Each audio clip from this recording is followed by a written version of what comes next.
Well, welcome. This is a webinar sponsored by the American Heart Association's Center for Health Technology and Innovation. And today, we're really pleased to have a conversation about the Prevent Risk Calculator for cardiovascular disease and some of the ways we can implement it.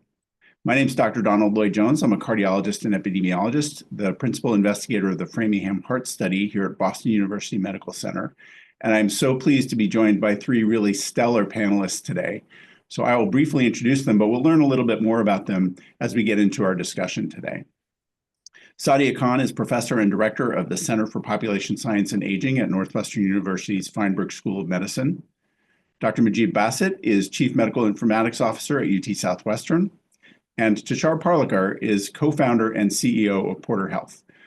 Thank you, all three of you, for joining us today. Really grateful to have you here and to share your expertise about not only what the Prevent Risk Calculator is, but how we can actually work it into our clinical workflows, implement it to change, obviously, our approach to care and hopefully improve outcomes for our patients, but also think about this as a digital health technology and maybe moving a little bit even beyond Prevent in some of the other tools that we can use, again, to try to improve the outcomes for our patients.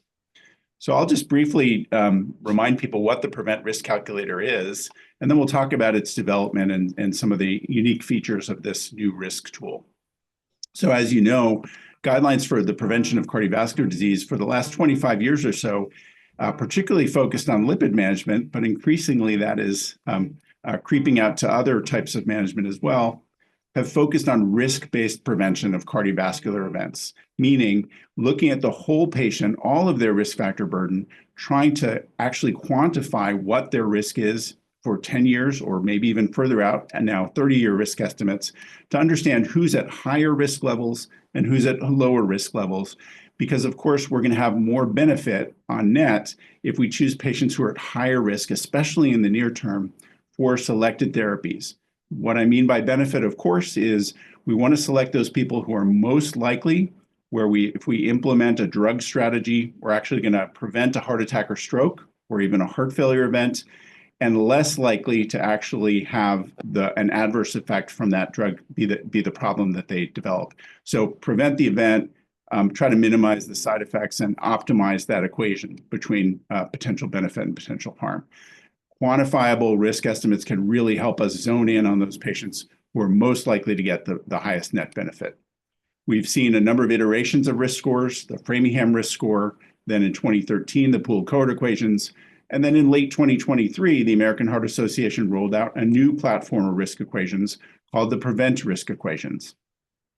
Now, we are really fortunate to have with us someone who really drove the development of the Prevent platform, Dr. Sadia Khan. Sadia, if you would kind of walk us through what's new about Prevent, what was different about the approach, and why is this really an upgrade for us in terms of thinking about quantifiable risk estimation? Thanks, Don. And I think you put it really nicely. Our goal is really how do we best identify who are the patients most likely to go on to develop cardiovascular disease? And you hit on one of the key things we were thinking about, which was up until the Prevent equations were developed, we had largely focused on atherosclerotic cardiovascular disease. Really, how do we think about lipid management? And in the last 5 years, we've seen an explosion of other really cardiovascular, kidney, and metabolic therapies that also target heart failure as well as atherosclerotic cardiovascular disease. So it was really the right time to start to think, how do we now more comprehensively assess risk for cardiovascular disease? I think that was one key outcome that we really wanted, was to change the outcomes we were measuring.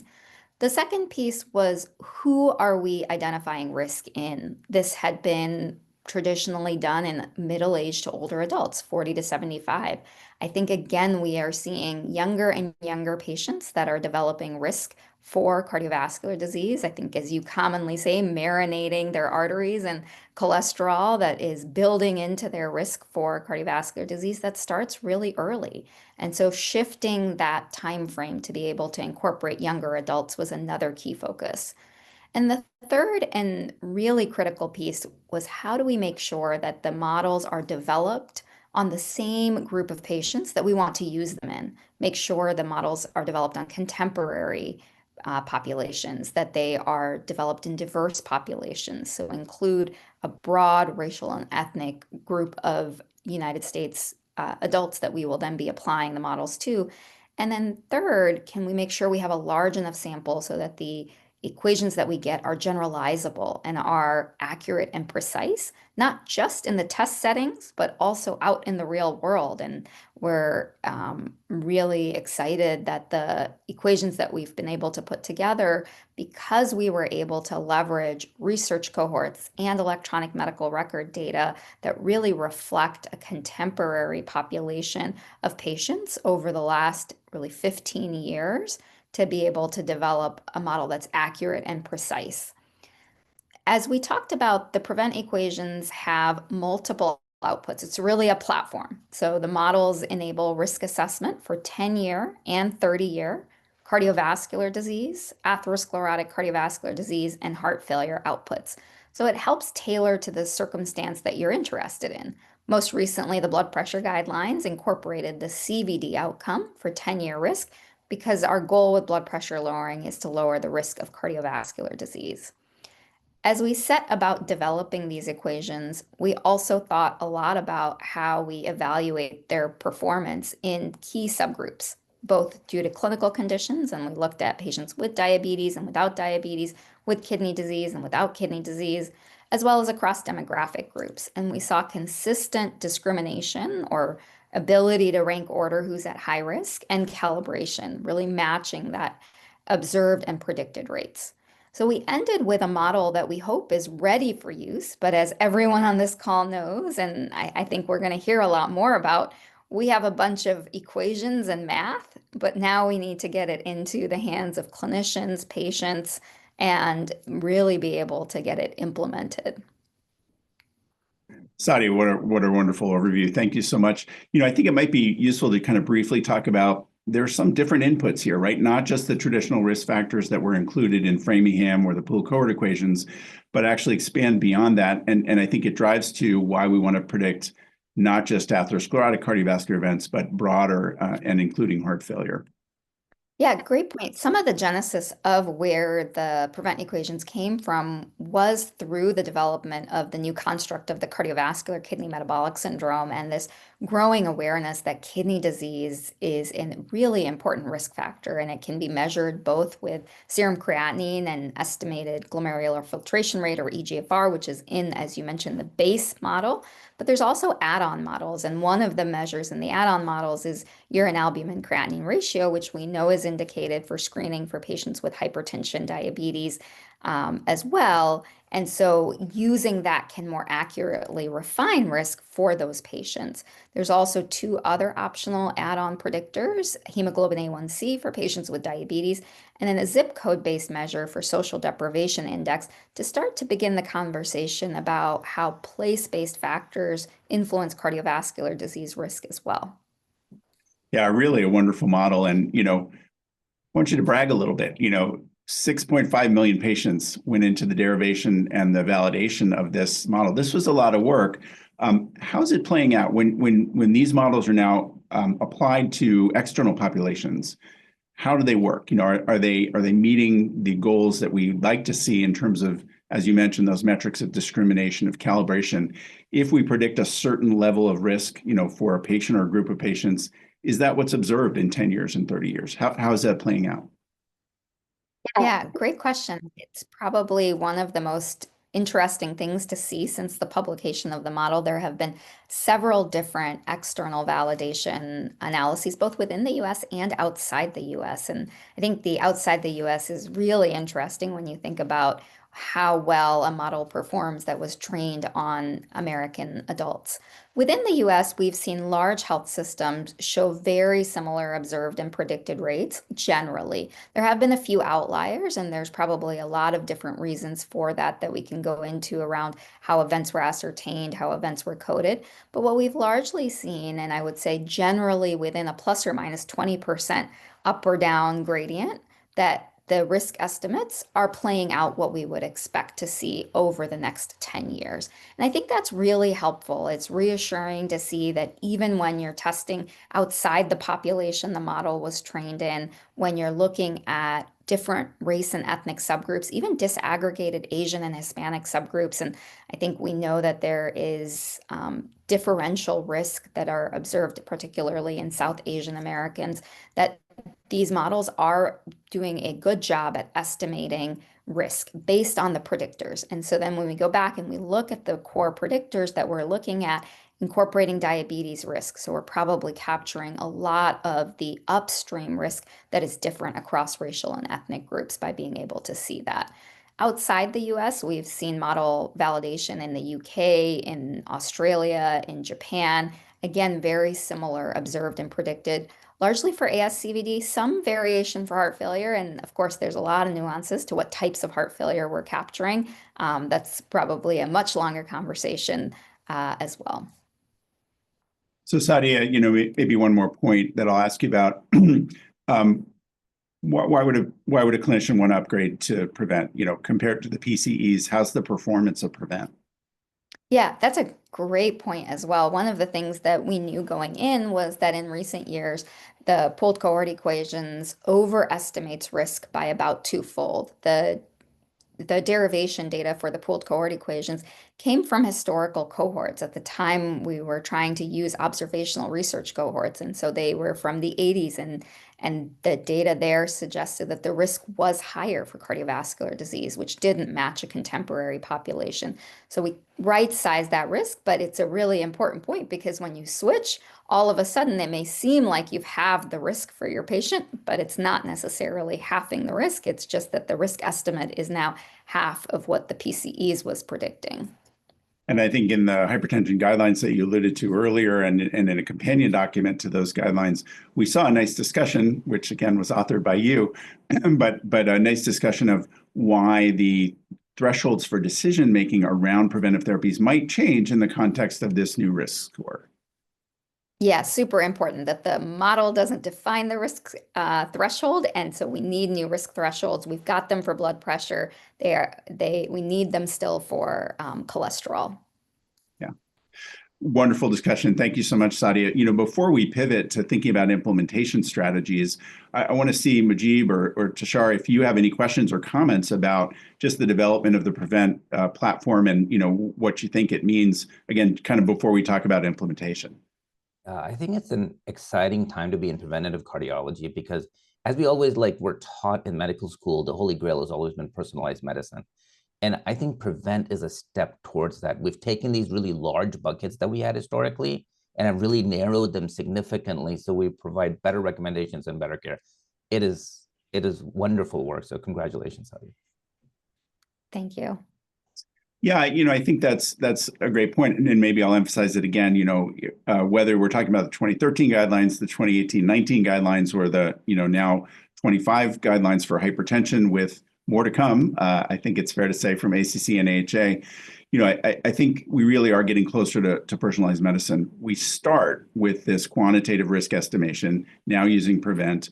But it's important to think about the patient that's sitting in front of you, that individual, and what they're bringing to the table, not just this risk estimate, which can't make a decision for you as the clinician, but actually, do they have risk enhancing factors, things that aren't in the equations, but that are really important clinically for you to decide about whether that might be actually increasing the risk over what's estimated. And finally, we have these tools where we can actually reclassify patients. So we're just not sure if the patient's reluctant. We can use things like coronary artery calcium. And I think the guidelines are doing a better and better job of outlining that flow, where we start with the quantified risk estimation, and then we try to individualize it, personalize it, as you said, Mujib, and really get to the best decision for that patient and that they're comfortable with. And of course, shared decision-making, really an important part of that. So Mujib, let me turn to you. You're an expert in implementing guidelines into clinical practice. How does that go in the workflow? How can we leverage the electronic health record and what we're interfacing with as clinicians every day to make this work and actually to get it out there into the hands of the people where it can make a difference? Yeah, so I step in after Sadia has done her amazing work to answer the question, when do clinicians want to see information like this and for what patient populations?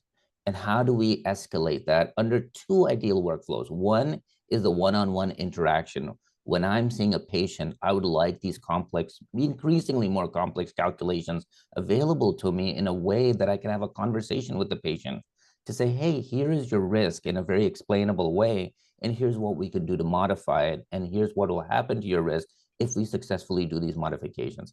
And that really helps with concordance of medical therapy when we highlight that information. And then how do we then get that information into the patient portal so they're champions of their own care and they can work towards that real-time modification to continue them on that therapy. We also think about how do we do this on a population health level, because as risk changes, it's not just this one-on-one interaction that's essential. We now have complex care models, and we have to handle it as a population level as well.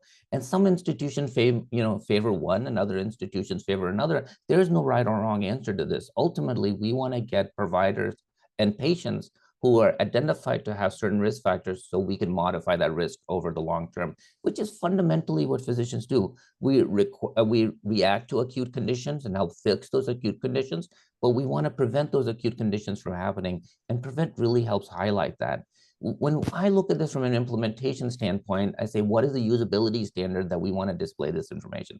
And there is a lot of implementation science that still has to be done to find the ideal solution. I see a lot of these papers that says CDS fails for blank. And I'm like, you tested every single infinite possibility of CDS to make that statement. And it still to this day bothers me. And it's institutional specific in what we need to do. And I think AHA has really led the way to the technology and innovation domain, working with either commercial entities or academic partnerships to say, how do we optimally implement this?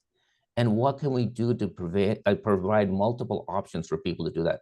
That is an enormous amount of work. If you look throughout the literature, I work with a lot of research, and they say, I made this amazing thing, but nobody has implemented it. And that's really tragic. And we really need to empower people to have easier paths to implementation. And I think the AHA has really led the way through guideline agencies to help enable that, working directly with EHR vendors, working with academic partners to implement some of these solutions and make it easier for frontline clinicians to have access to this. I think the era of having scoring systems where you can just calculate it in your mind and ask medical students about, I think it's over. If you look at Prevent, we don't only think about implementing Prevent 1.0, we think about how do we implement Prevent 2.0 and 3.0. What's coming down the pipeline is going to be genetics data to further personalized care. And also, it's exactly what you talk about, Don, is there's a difference between someone who has a hemoglobin A1C of 6.5, but just recently got diagnosed with diabetes, or has a 10-year history of having a hemoglobin A1C of 12. Those are fundamentally very different patients. And we're at the point now where that data availability is there, that Prevent 2.0 or 3.0 will include that information to say, your vasculature is fundamentally different because you were pumping maple syrup through your veins for 10 years. And this is our opportunity to provide even better personalized care. And I'm really excited in the direction that it's going, and it'll keep me employed with more implementation. Well, we definitely want that for you and for all of us. This is maybe a good point to jump in. I see a question in the Q&A, and let me encourage all of our attendees, please leverage the Q&A function. We can see the questions that you put in, and we'll do our best to answer those. Maybe I'll start by answering one of those, but then Mujib, I want to turn back to you about a couple points that you raised that I think are really important. The question is, how can we get our hands on Prevent if we want to implement it locally? And, what I will say is that AHA has made the code open source, and it is licensable without a fee, so you can actually access this and implement it in your local solution. We are expecting to see that this will be adopted by the large EHR platforms within hopefully a very short period of time. Work on that is ongoing. I think that hopefully more and more practitioners will have this available as an easily implementable, let's call it a dot phrase, and so that it will automatically pull the data that are needed. It'll do the calculation behind the scenes for you. You don't really have to do anything other than hopefully have measured the parameters that are needed for the model. And then right there, you can have this in front of you. hopefully with some decision support, which again is optimized for what is needed locally, as you pointed out, Mujib.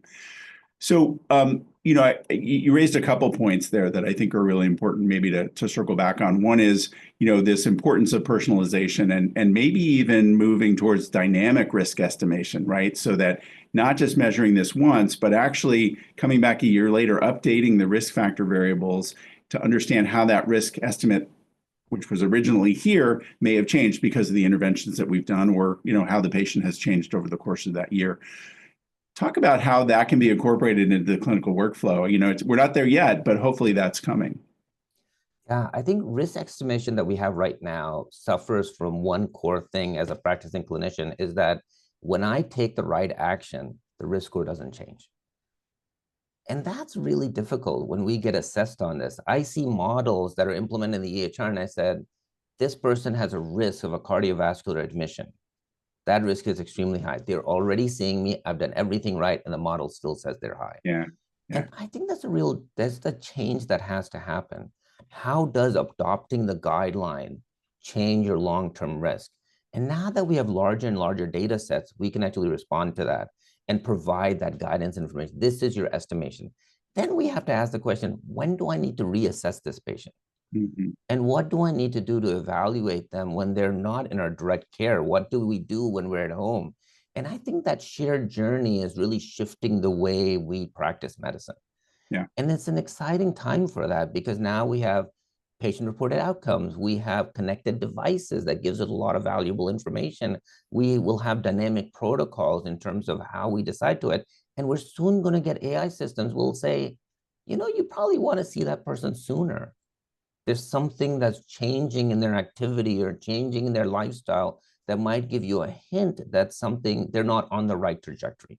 Yeah. I think that's where we really have to focus, is to understand we've identified this risk. We're putting you on this optimal trajectory. How do we then monitor that you continue on that path? And that way you get the optimized care that we ideally want. And that's going to require new ingestion of data and new models for do it. We're already overwhelmed with patient messages. Imagine a world where you have more connection and more touch points and more interactions. That could get overwhelming very fast. And I think a new model of care will be coming to provide that. But the PREVENT score is monumentally important for that, because it gives you more granular and personalized guidance on where that risk stratification is. And I think the next phase to it is exactly what you said, Don, is now I know my patient is at intermediate risk. What do I do about it? Mm-hmm. And I think that's where making the guidelines more easily implementable. So we take it from this like open-ended question from a 100-page document just for one guideline to here are the 10 things to consider, and here's the reason to do it, for that situational awareness. And it's a slight shift on the way that we design and think about guidelines. And I think it's happening. And again, I think cardiology is leading the way on that. Yeah, really well said. Just to circle back to one of those points, I think that that one of the drums that I bang a lot is that, if you use PREVENT or any other risk equation and you magically take this person sitting in front of you and make them a non-smoker, yep, that does not reflect that person's risk change, right? That's a different person you've now entered into the model. So we do need different types of models with this more dynamic approach, where an individual's change is reflective of how long they've been a non-smoker now, or what their LDL change was after you implemented the statin. That's the way to think about this. It's not that I can just magically change a number and get an updated risk estimate. In fact, that might be wrong because of the way the models are constructed. So people, just a little caveat for people. Yeah. Tushar, I'm gonna pull you in here, but actually ask both Mujib and Tushar, how do we best communicate risk to patients, right? So we as clinicians, I think, can understand reasonably well what a probability is and what a 10-year risk estimate of 12% means, right? How do we best turn that into something that a patient can ingest and then act upon in a way that's rational for them, right? And I think risk communication is where one of the big places where this can fall down, right? This whole sort of flow or algorithm of risk assessment. If we're not communicating the risk in a way the patient can use it, then it's not particularly useful, right? So, Tushar, maybe I'll have you start answering, and then we're going to talk some more about consumer-facing things in a moment. But just thinking about risk communication broadly, what would you say to that? Yeah, so we certainly thought about this a lot in what we're implementing at Porter Health, right? So if you had a consumer-facing version of Prevent or CCAM staging or the like, what would you say to a patient, right? And that's where, communicating things like, well, you have a 10% risk. So over these 10 or 30 years, right, if we took 100 people, 10 of those people would have a serious cardiac event or a stroke or whichever one of the components of Prevent you're looking at. So we've been sort of creating messaging like that. Speaking of AI, one of the great ways it can be used, not sort of in a very open way, but is to take a couple of paragraphs and make it super consumer friendly and give you a starting point for what you might want to say. So I'd strongly encourage looking at, here's this medical, your risk score is 7.8%, for the CVD component of the Prevent score, and would recommend, PSCK, not, whatever the drug might be. If you could take that and say, hey, your tool of choice, how would I say this in a more consumer-friendly way? And I know, Mujib, these tools are coming into the ER as the Microsofts of the world collaborate with Epic to put them in there, but it would certainly be better at messaging than traditional sort of clinical medicine might do that kind of messaging.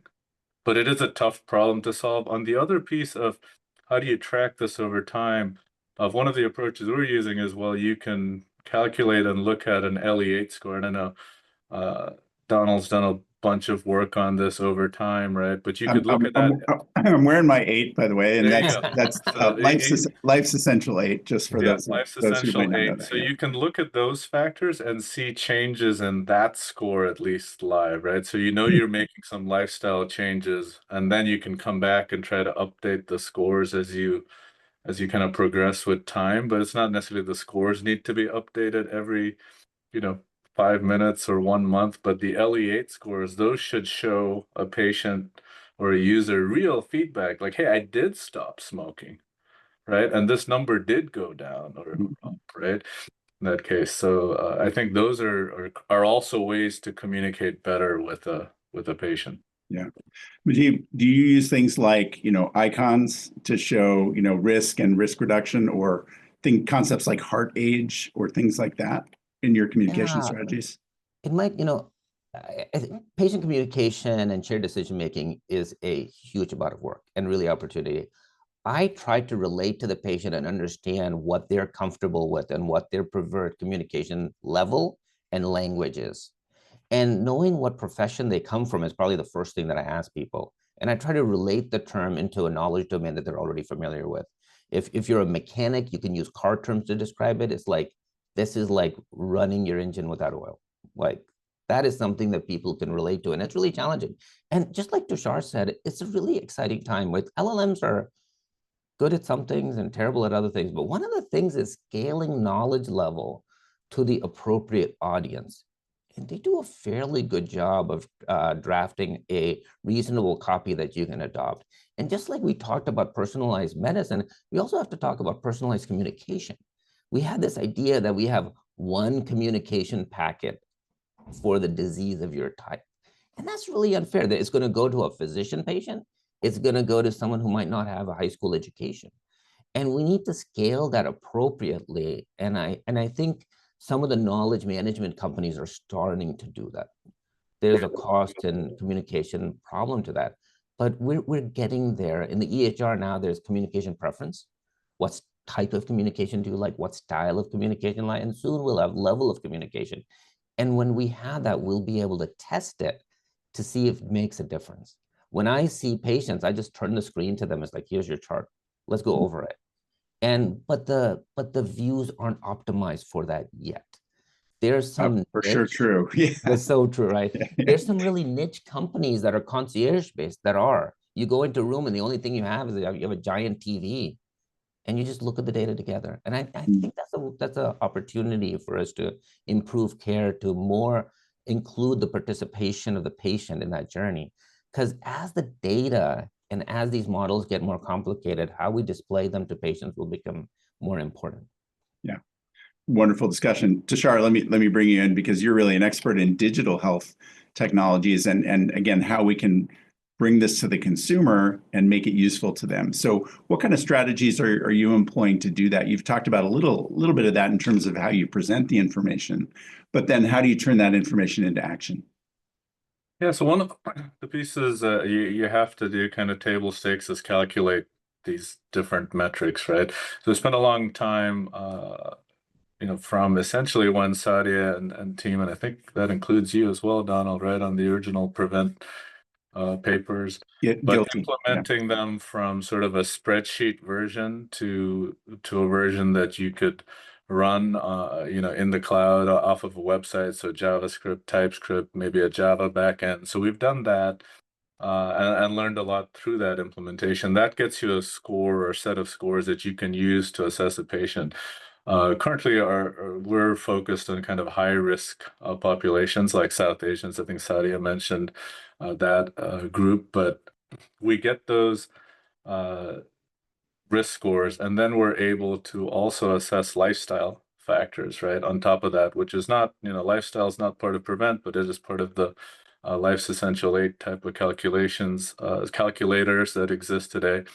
Once you have that full kind of picture of a person's health, and you get some of this from lab testing results and others from actual questions and answers to those questions, we really view it for, and this is a consumer lens, not for a physician, but your goal was to sort of provide that information, right? Then educate the consumer, because that's a big portion of this. What does that 10% mean? What does an LE8 score of 85 mean versus 75? And then to provide actual things you can do, right? So there's medical things you can do, right? Your BMI is 36. Maybe you should consider a GLP-1 drug. That's the kind of one of the potential suggestions, but also things you can do across, smoking, diet, exercise, and the like, right? And the final thing you need as part of that action plan is, when do I follow up? So I love that Majid was talking about, like, is it 3 months, is 6, what do I do? So I do this, and then when do I check again, right? So really focused on providing it in that format. So giving you an assessment, really getting into what that means, right? The education of it, and then acting on it and monitoring. Oh. All right, I'm now unmuted. How do you loop the clinician into this dialogue that the app or the digital health technology is having with the consumer, the patient? How do you bring effectively the clinician into that so that team can then do the action item of either talking about the strategies for improving their LE8 score or lowering their cardiovascular risk, or yes, prescribing a medication and making sure the patient's going to adhere to it? Yeah, so there's different ways. I'll talk sort of stepping up from Porter Health. There's many companies that try to do digital health in one way or the other. So one method which can kind of run in the background, if you are pulling in data automatically from one of the QHINs or other sources of data, you can write back, right, assessments or reports and say, hey, this is what I found with their different scores and what I suggest. That's one way. The other is actually connecting to their EHR, right, through one of the, let's say, Epic APIs, for example, but Cerner and others have similar ones, and then writing data back or sending a report back, right, on what's actually happening. You can actually go all the way to sending, emails, right, other ways of pinging, but these are the things Majid certainly has more experience with than I do, but that's the way to loop them back in. And again, for many things, right, someone may just need this level of monitoring, right, and they may not need physician support sort of as regularly, but for other things they need it more, and you have to differentiate and send appropriate information, right, outside of your sort of digital health tool. Outstanding. I want to make sure, because we have great engagement, we've got 11 questions, and so I want to make sure we get to some of those. So Sadia, there are a number that I think maybe you're best equipped to answer. Would you recommend implementing this for inpatient use or primarily outpatient? And these, I'll walk you through some really quickly, but answer for that one. So these are outpatient tools. I think it's a really interesting idea to say, could we capitalize when someone's inpatient on obtaining measures or starting some conversations, but we don't want to measure things when they're dynamically shifting, like blood pressure or with acute kidney injury? Yeah, great point. And I think there are a number of sort of similar questions. Besides age and sex, what are the things that tend to provide the strongest oomph to the model, if you will? And also, how does ethnicity play out in these models? And yeah, sorry, I got a little fuzzy there. I'll see if I can there we go, get my camera back online. If you have patients of different ethnicities, do you get different risk estimates with Prevent? Yeah, great question. I think one of the things that we focused on was trying to evaluate what the distribution of risk looked like by race and ethnicity, and then how well did the model perform by race and ethnicity. And so even though it's not a predictor, because the factors that go into the model, like blood pressure, like diabetes risk, like kidney disease risk, capture those racial differences, the risk is higher that we see in Black patients and South Asian patients. And then that predicted risk that's higher is actually matched with the observed risk. And so it does capture that risk. The first part of the question was about the predictors that are really helping to drive the risk. We know that age is the most dominant risk factor in short-term or 10-year risk modeling, but blood pressure, cholesterol, diabetes, smoking, so all the things we know and focus on, but also kidney function. Outstanding. So a couple other quick questions. How about waist circumference? Was that looked at? Did it make it into the model? Is there a model where BMI can substitute for cholesterol if you don't have lab-based measurements? Those sorts of questions. Yeah, great question. Yeah. Yeah, waist circumference is such an important component in terms of assessment for cardiometabolic health and is incorporated into the cardiovascular kidney metabolic or CKM staging construct.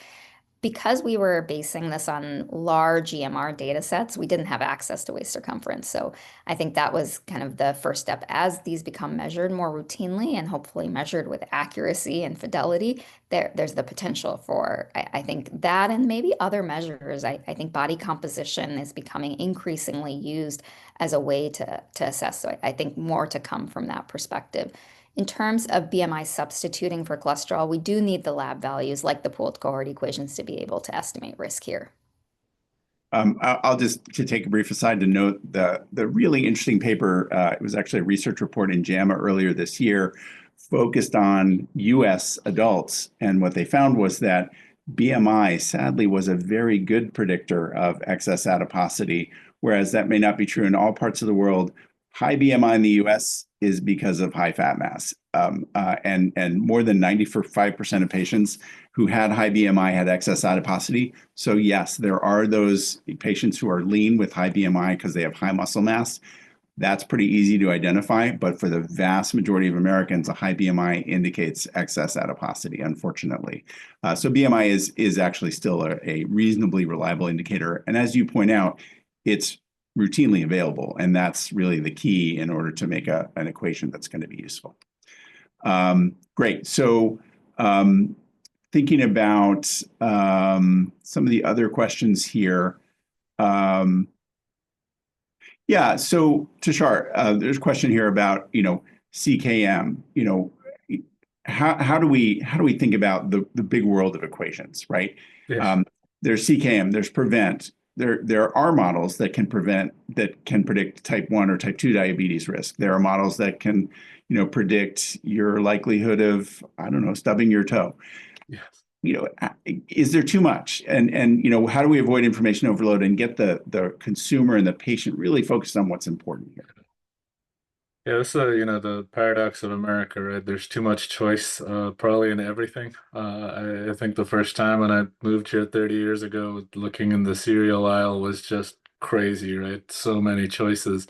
There are similar sort of numbers of choices for models, right? I think This is where a clinical team, right, or a sort of product team at a digital health company needs to make some decisions. Which calculators or models are you going to use to make what decision?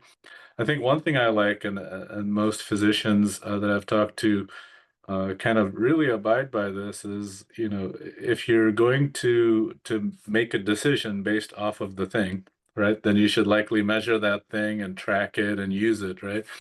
Certainly, you don't want to measure things that you're never going to do anything with, right? So that's one sort of funnel you can use for any of this stuff as well. Sure, I can measure this, I know ApoB, I think I learned, or ApoB thrombocytes or something, and I'm like, well, what are you going to do with it if you measure that number? And the answer at the moment is nothing, right? Until the guidelines either change or decide to do something with it. So that's probably the first funnel I would use. And that actually cuts out a lot of things. The other is, what's the patient focus? I think one thing Sadia mentioned, but we could talk about more, is Prevent has different flavors, right, of these models, whether it's kind of UACR, more kidney hypertension focused, or diabetes with the A1C model.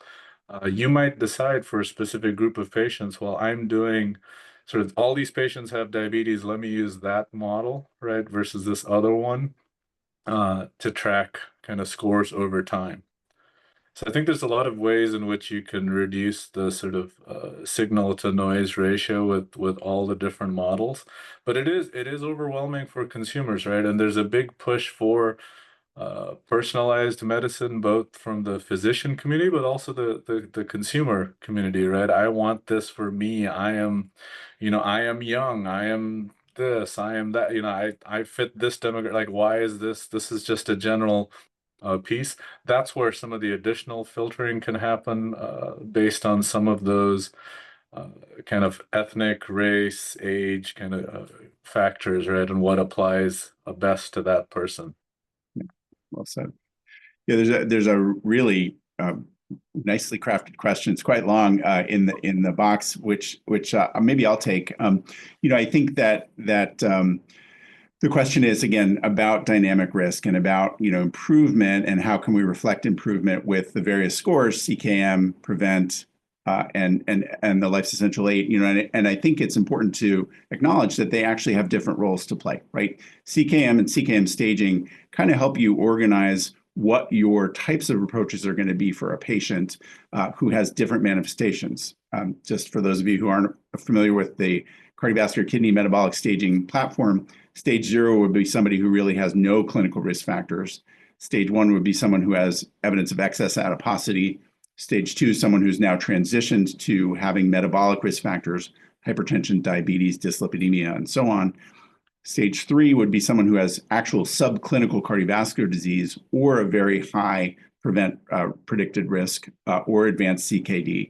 And then stage 4 would be clinical cardiovascular disease. So there's this spectrum that patients, up to a point, can potentially move up and even back down in terms of their CKM staging. But once they get to stage 3 CKM with subclinical cardiovascular disease, they have the disease of interest and they're on the fast track to developing clinical disease. And so the intensity of our interventions certainly move up. I think, Tushar, you nicely said this earlier, for monitoring in real time, I think the Life's Essential 8 score is actually best tuned for that, because you can't really update a Prevent score. You can't really update the CKM staging, in real time. Whereas for Life's Essential 8, compared with Life Simple 7, Life's Essential 8 is much more granular and much more responsive to individual change. So best example I can give you of that is that, for Life Simple 7, if you did 0 minutes of moderate to intense physical activity per week, you got a score of 0. If you did 150, you got a score of 2. If you did between 1 and 149 minutes per week, very different people, you got a score of 1, right? And if you were a person who did 1 and changed to 149, you still had a score of 1. So not very sensitive to change like that. The LE8 scoring system is much more sensitive to those kinds of change and will give credit much more easily to patients, so that it will move the needle on that metric. And that metric is 1 of 8. It will move the needle somewhat on the overall cardiovascular health score. But we know that that's going to help improve things broadly, because given enough time, if you improve one of those essential 8 metrics, tends to work through all the other 8 as well. And so you tend to see a sort of virtuous cycle of improving LE8 scores. So, in real time, I think that may be the best way to monitor a patient's improvement on this journey.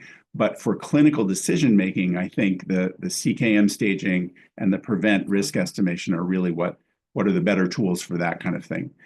Sadia and Majid, let me ask you to opine on what I just said. Yeah, I think that's super helpful. And one of the things that Mujib said that really resonated with me is it's how do you provide ongoing feedback to the patient and the clinician that you're doing a good job? I think we're all used to the circumstance where a patient isn't taking the right medication, isn't able to afford the right medication, isn't able to stay on it. And those are clear conversations. They're often challenging in different ways. But how do you provide this positive reinforcement? And how do we leverage digital tools with blood pressure monitoring and using Bluetooth to input that data without overwhelming the clinical team as well? Fitbits. I mean, I am obsessed with tracking my step count, so I can understand that for some people it's highly motivating. For some people it may not be. But how do we bring all of those things together to then translate into Life's Essential 8 score and other ways to monitor and provide this feedback? And Majib, I'd love to hear some of the thoughts you may have in this communication and That's a great point. feedback.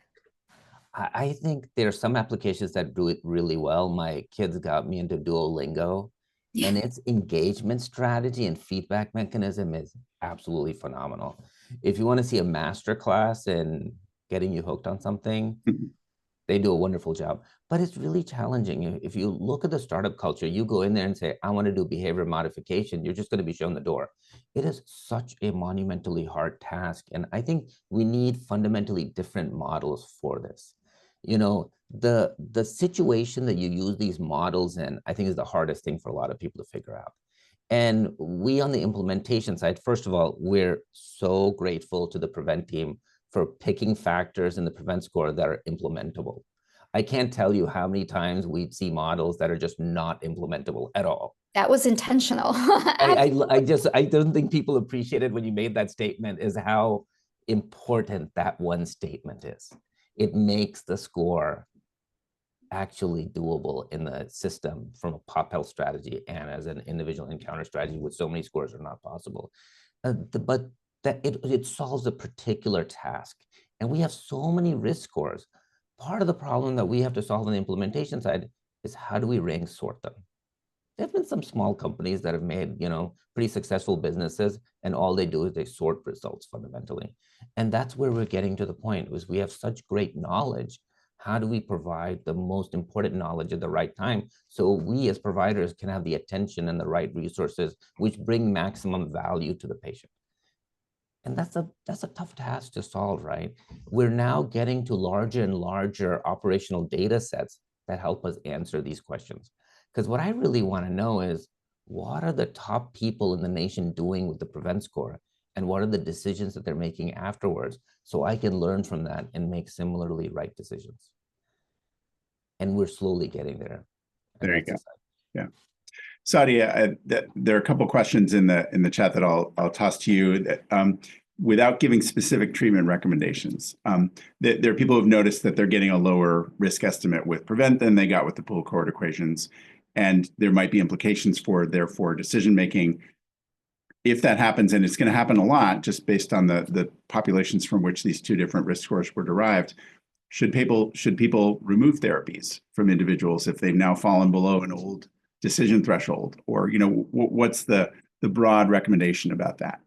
Yeah, this is probably one of the most important talking points that we've been fielding, right? Decision making hasn't changed. And while the process feels like it's slow, it's gone from model development to awaiting guideline recommendations. And we have the high blood pressure guidelines that provided that 7.5% threshold for the Prevent CVD equations, but we are still waiting for the changes that are expected for the cholesterol guideline that is due out in next year. So I think for the specific question, do not change management at this time. This is really kind of in that transition period.